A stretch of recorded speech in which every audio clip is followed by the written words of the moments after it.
We have the tools and, hopefully, the talent to benefit our patients by restoring them to more normal levels of conscious awareness. I closely followed developments in physics and knew there were theories about how it all works, but I had patients to care for and more important things to consider. My complacency with that arrangement of casual understanding came crashing to a halt on November 10, 2008. I collapsed on my bed and fell into a deep coma, after which I was admitted to Lynchburg General Hospital, the same hospital where I had worked as a neurosurgeon. While in coma, I experienced things that, in the weeks after awakening, baffled me and cried out for an explanation within the bounds of science as I knew it. According to conventional neuroscience, due to the severe damage to my brain caused by an overwhelming bacterial meningoencephalitis, I should not have experienced anything at all. But while my brain was besieged and swollen with infection, I went on a fantastic odyssey during which I remembered nothing of my life on Earth. This odyssey seemed to have lasted for months or years, an elaborate journey into many layers of higher dimensions, at times viewed from the perspective of infinity and eternity, outside of space and time. Such a complete inactivation of my neocortex, the outer surface of the brain, should have disabled all but the most rudimentary experiences in memory. Yet I was haunted by the persistence of so many ultra-real memories, vivid and complex. At first, I simply trusted my doctors and their advice that the dying brain can play all kinds of tricks. After all, I'd sometimes given my own patients the same advice. My final follow-up visit with the main neurologist involved in my care came in early January 2010, 14 months after awakening from my treacherous week-long coma.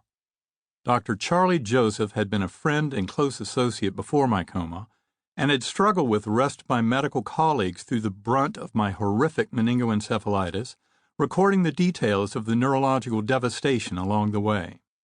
We caught up on the specifics of my recovery, all of which were quite surprising and unexpected given the severity of my illness during that fateful week, reviewing some of the neurological exams and MRI and CT scan results from my time in coma, and performing a complete neurological examination. As tempting as it was to simply accept my extraordinary healing and current well-being as an inexplicable miracle, I couldn't do that.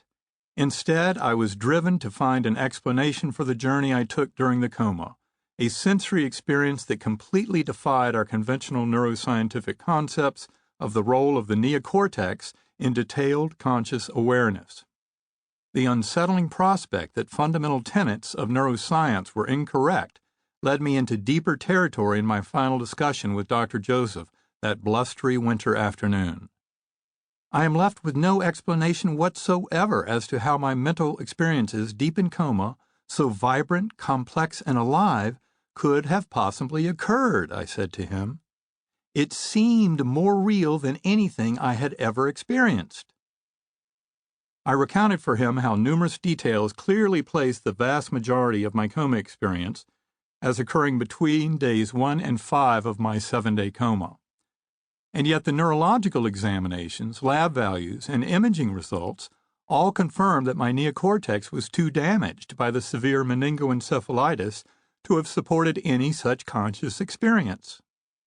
How am I to make any sense of all this? I asked my friend.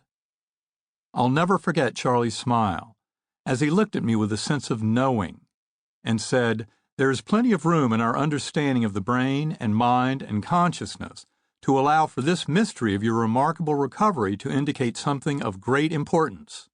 As you well know, we encounter copious evidence in clinical neurology that we have a far way to go before we can start claiming any kind of complete understanding.